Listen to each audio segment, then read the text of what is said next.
रविवार को श्री कृष्ण आस्था मंच एवं रेलवे ओबीसी इम्प्लाइज एसोसिएशन के संयुक्त तत्वाधान में संत शिरोमणि रविदास जी की 623वीं जयंती समारोह में उनके व्यक्तित्व व कृतित्व पर परिचर्चा आयोजित कर उन्हें याद किया। इस दौरान कार्यक्रम में उपस्थित लोगों ने वैज्ञानिक चिंतक संत शिरोमणि रविदास जी के तेलीय चित्र पर पुष्प अर्पित कर जयंती मनाई। और अच्छे जो पावरफुल जो थोड़ी सी छटा जान लीजिए, जैसे अम्बेडकर जी को मंदिर में भी घुसने नहीं दिया जाता,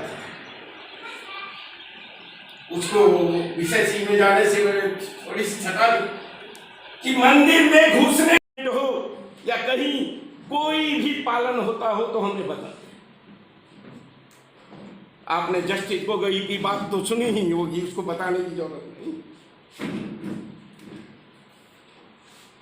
इसीलिए संत रविदास जी की जो विचारधारा है, कहता है जंगल में रहने वाले लोग तुम भी आगे 4 कदम आओ, 4 कदम हम मिले आगे बढ़े, दोनों मिलके गले लो और जागरूक हो और अपने अधिकार के लिए एक संगठित।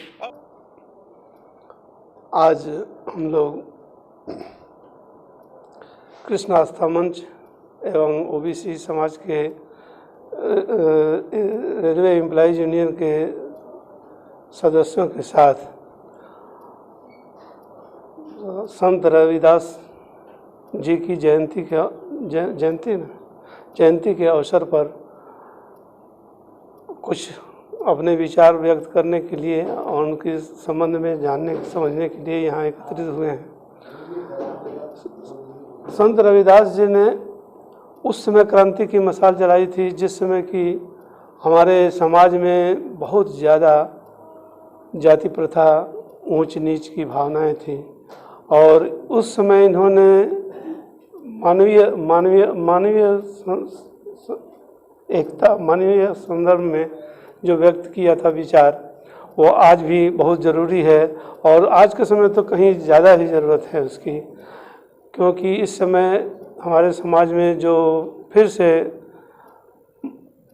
मनुवाद की संस्कृति पनपती जा रही है, ऐसी परिस्थिति में ज़रूरी है कि हम फिर से इस पर विचार करें और संत रविदास जी का जो मार्गदर्शन दिया गया है हम लोगों को, उनके अनुसार हम अपने आप को ढालें।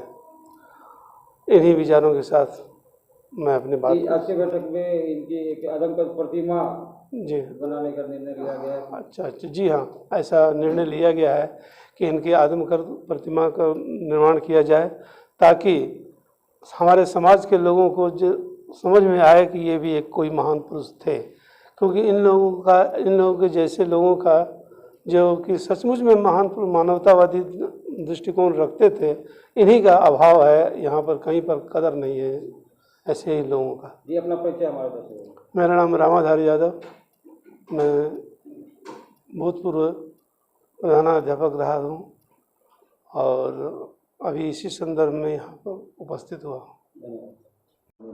देखिए, रविदास जी जो रविदास जी के नाम से जाने जाते हैं, उनकी जयंती के अवसर पर 2 मुख्य मुद्दे को रखा गया, एक सामाजिक और दूसरा सबसे अहम मुद्दा जो है नैतिक दर्शन और सामाजिक दर्शन।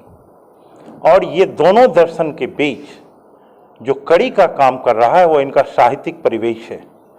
रविदास जी, कबीरदास जी और उस समय के जो भी कवि हुए, उसमें एक बहुत बड़ी साजिश के तहत इनको भक्त कवियों की श्रेणी में रखा गया, जो सरासर गलत है। जब आप इनके प्रत्येक दोहों को पढ़ेंगे तो आपको लगेगा कि उनमें कहीं संत की बात नहीं है। वो एक क्रांतिकारी थे, वो सामाजिक क्रांति की परिवेश को अपनाया जो महात्मा बुद्ध ने किया था। महात्मा बुद्ध ने अपने समय में मानवतावादी सोच को पनपाया और उस मानववादी क्रांति के बीज को और इन लोगों ने आगे बढ़ाया, उसमें कबीर और रविदास जी हैं। और उस समय में भी जो एक संस्कृति को झकझोरना पड़ा था और उस समय में भी जो लड़ाई लड़नी पड़ी थी वो थी ब्राह्मणवादी संस्कृति, ब्राह्मणी संस्कृति जिसको कहते हैं। और जो ये मानववादी संस्कृति है वो पूर्ण रूपेण श्रमी संस्कृति के नाम से जानी जाती है।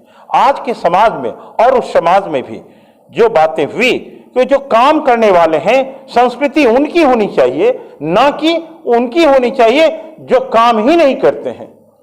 दूसरी चीज इन्होंने कहा, इनका विश्वास किसी भी धर्म पर नहीं था, अंधविश्वास पर नहीं था, किसी पाखंड में नहीं था, स्वर्ग और नरक में नहीं है। इनका विश्वास था सत्य ज्ञान की प्राप्ति, और सत्य ज्ञान की प्राप्ति तभी हो सकती है जब आप अंधविश्वास और आडंबर से दूर होंगे।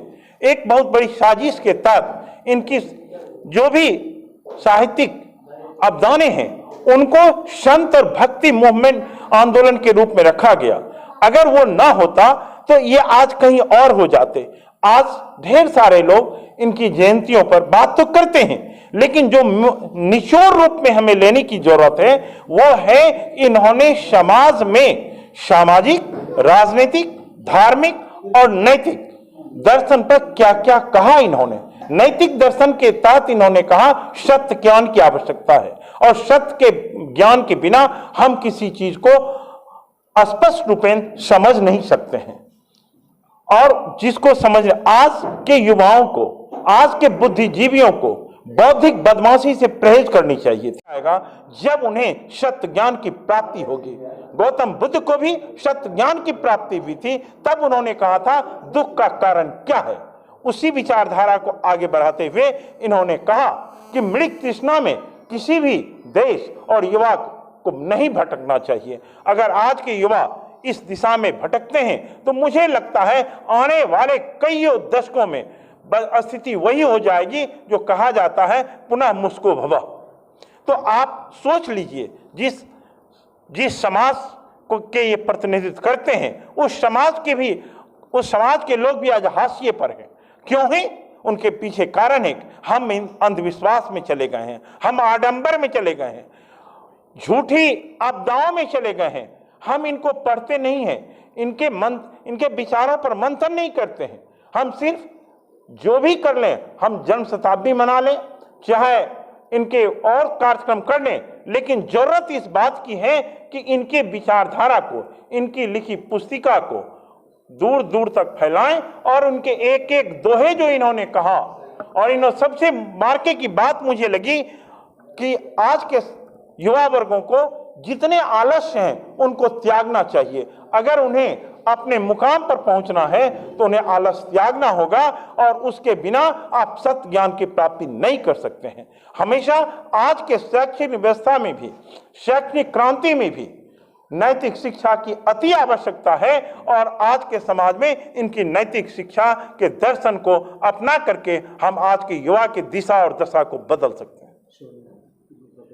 देखिए, मेरा नाम नवनीत कुमार हुआ, मैं एक साहित्यिक आलोचक हूं, और इस हैसियत से मैंने कहा कि इनकी नैतिक शिक्षा पर जोर देने की जरूरत है।